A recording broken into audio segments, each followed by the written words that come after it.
The Gospel of John, chapter 4. Therefore, when the Lord knew that the Pharisees had heard that Jesus made and baptized more disciples than John, though Jesus himself did not baptize, but his disciples, he left Judea and departed again to Galilee. But he needed to go through Samaria. So he came to a city of Samaria, which is called Sychar, near the plot of ground that Jacob gave to his son Joseph. Now Jacob's well was there. Jesus, therefore, being wearied from his journey, sat thus by the well. It was about the 6th hour. A woman of Samaria came to draw water. Jesus said to her, "Give me a drink." For his disciples had gone away into the city to buy food. Then the woman of Samaria said to him, "How is it that you, being a Jew, ask a drink from me, a Samaritan woman? For Jews have no dealings with Samaritans." Jesus answered and said to her, "If you knew the gift of God, and who it is who says to you, 'Give me a drink,' you would have asked him, and he would have given you living water." The woman said to him, "Sir, you have nothing to draw with, and the well is deep. Where then do you get that living water? Are you greater than our father Jacob, who gave us the well, and drank from it himself, as well as his sons and his livestock?" Jesus answered and said to her, "Whoever drinks of this water will thirst again. But whoever drinks of the water that I shall give him will never thirst. But the water that I shall give him will become in him a fountain of water, springing up into everlasting life." The woman said to him, "Sir, give me this water, that I may not thirst, nor come here to draw." Jesus said to her, "Go, call your husband and come here." The woman answered and said, "I have no husband." Jesus said to her, "You have well said, 'I have no husband,' for you have had 5 husbands, and the one whom you now have is not your husband. In that you spoke truly." The woman said to him, "Sir, I perceive that you are a prophet. Our fathers worshipped on this mountain, and you Jews say that in Jerusalem is the place where one ought to worship." Jesus said to her, "Woman, believe me, the hour is coming when you will neither on this mountain nor in Jerusalem worship the Father. You worship what you do not know. We know what we worship, for salvation is of the Jews. But the hour is coming, and now is, when the true worshippers will worship the Father in spirit and truth. For the Father is seeking such to worship him.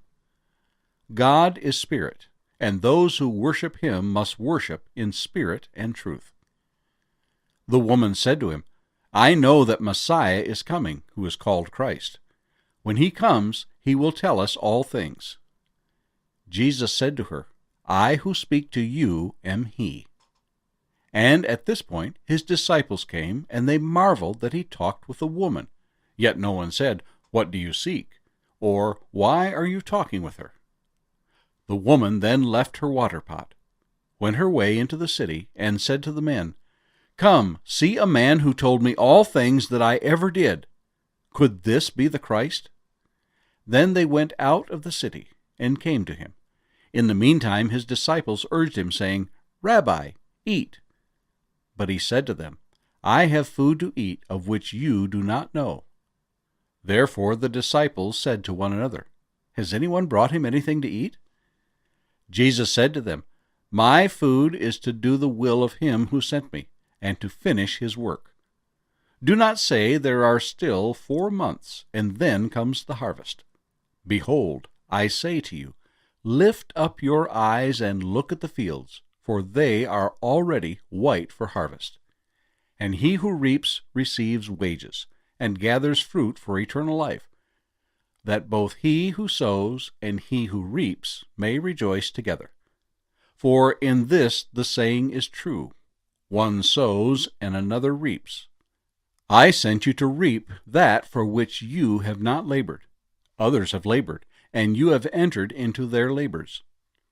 And many of the Samaritans of that city believed in him because of the word of the woman who testified, "He told me all that I ever did." So when the Samaritans had come to him, they urged him to stay with them, and he stayed there 2 days. and many more believed because of his own word. Then they said to the woman, "Now we believe, not because of what you said, for we ourselves have heard him, and we know that this is indeed the Christ, the Savior of the world." Now after the 2 days he departed from there and went to Galilee. For Jesus himself testified that a prophet has no honor in his own country. So when he came to Galilee, the Galileans received him, having seen all the things he did in Jerusalem at the feast, for they also had gone to the feast. So Jesus came again to Cana of Galilee, where he had made the water wine. And there was a certain nobleman whose son was sick at Capernaum. When he heard that Jesus had come out of Judea into Galilee, he went to him, and implored him to come down and heal his son, for he was at the point of death. Then Jesus said to him, "Unless you people see signs and wonders, you will by no means believe." The nobleman said to him, "Sir, come down before my child dies." And Jesus said to him, "Go your way, your son lives." So the man believed the word that Jesus spoke to him, and he went his way. And as he was now going down, his servants met him and told him, saying, "Your son lives." Then he inquired of them the hour when he got better. And they said to him, "Yesterday at the 7th hour the fever left him." So the father knew that it was at the same hour in which Jesus said to him, "Your son lives." And he himself believed, and his whole household. This again is the second sign Jesus did when he had come out of Judea into Galilee. Psalm 119. Blessed are the undefiled in the way, who walk in the law of the Lord. Blessed are those who keep his testimonies, who seek him with the whole heart. They also do no iniquity. They walk in his ways. You have commanded us to keep your precepts diligently. Oh, that my ways were directed to keep your statutes. Then I would not be ashamed when I look into all your commandments. I will praise you with uprightness of heart when I learn your righteous judgments. I will keep your statutes. Oh, do not forsake me utterly. How can a young man cleanse his way? By taking heed according to your word. With my whole heart I have sought you. Oh, let me not wander from your commandments. Your word I have hidden in my heart, that I might not sin against you. Blessed are you, O Lord. Teach me your statutes. With my lips I have declared all the judgments of your mouth. I have rejoiced in the way of your testimonies, as much as in all riches. I will meditate on your precepts and contemplate your ways. I will delight myself in your statutes. I will not forget your word. Deal bountifully with your servant, that I may live and keep your word. Open my eyes that I may see wondrous things from your law. I am a stranger in the earth. Do not hide your commandments from me. My soul breaks with longing for your judgments at all times. You rebuke the proud, the cursed, who stray from your commandments. Remove from me reproach and contempt, for I have kept your testimonies. Princes also sit and speak against me, but your servant meditates on your statutes. Your testimonies also are my delight and my counselors. My soul clings to the dust. Revive me according to your word. I have declared my ways, and you answered me. Teach me your statutes. Make me understand the way of your precepts, so shall I meditate on your wonderful works. My soul melts from heaviness. Strengthen me according to your word. Remove from me the way of lying, and grant me your law graciously. I have chosen the way of truth. Your judgments I have laid before me. I cling to your testimonies, O Lord. Do not put me to shame. I will run the course of your commandments, for you shall enlarge my heart. Teach me, O Lord, the way of your statutes, and I shall keep it to the end. Give me understanding, and I shall keep your law. Indeed, I shall observe it with my whole heart. Make me walk in the path of your commandments, for I delight in it. Incline my heart to your testimonies, and not to covetousness. Turn away my eyes from looking at worthless things, and revive me in your way. Establish your word to your servant, who is devoted to fearing you. Turn away my reproach which I dread, for your judgments are good. Behold, I long for your precepts. Revive me in your righteousness. Let your mercies come also to me, O Lord, your salvation according to your word. So shall I have an answer for him who reproaches me, for I trust in your word. And take not the word of truth utterly out of my mouth, for I have hoped in your ordinances. So shall I keep your law continually, forever and ever. And I will walk at liberty, for I seek your precepts. I shall speak of your testimonies also before kings, and will not be ashamed. And I will delight myself in your commandments, which I love. My hands also I will lift up to your commandments, which I love, and I will meditate on your statutes. Remember the word to your servant, upon which you have caused me to hope. This is my comfort in affliction, for your word has given me life. The proud have me in great derision, yet I do not turn aside from your law. I remembered your judgments of old, O Lord, and have comforted myself. Indignation has taken hold of me because of the wicked who forsake your law.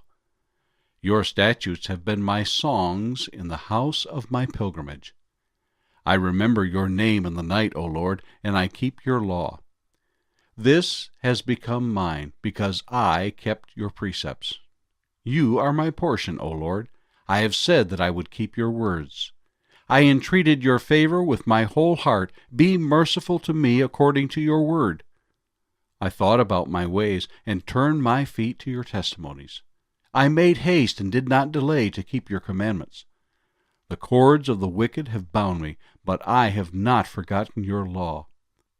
At midnight I will rise to give thanks to you because of your righteous judgments.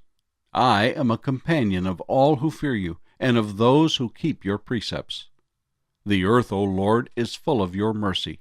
Teach me your statutes. You have dealt well with your servant, O Lord, according to your word. Teach me good judgment and knowledge, for I believe your commandments. Before I was afflicted I went astray, but now I keep your word. You are good and do good. Teach me your statutes. The proud have forged a lie against me, but I will keep your precepts with my whole heart. Their heart is as fat as grease, but I delight in your law. It is good for me that I have been afflicted, that I may learn your statutes. The law of your mouth is better to me than thousands of coins of gold and silver. Your hands have made me and fashioned me. Give me understanding that I may learn your commandments. Those who fear you will be glad when they see me, because I have hoped in your word. I know, O Lord, that your judgments are right, and that in faithfulness you have afflicted me. Let, I pray, your merciful kindness be for my comfort, according to your word to your servant. Let your tender mercies come to me, that I may live, for your law is my delight. Let the proud be ashamed, for they treated me wrongfully with falsehood, but I will meditate on your precepts. Let those who fear you turn to me, those who know your testimonies. Let my heart be blameless regarding your statutes, that I may not be ashamed. My soul faints for your salvation, but I hope in your word. My eyes fail from searching your word, saying, when will you comfort me? For I have become like a wineskin in smoke, yet I do not forget your statutes. How many are the days of your servant? When will you execute judgment on those who persecute me? The proud have dug pits for me, which is not according to your law. All your commandments are faithful. they persecute me wrongfully. Help me. They almost made an end of me on earth, but I did not forsake your precepts. Revive me according to your loving kindness, so that I may keep the testimony of your mouth.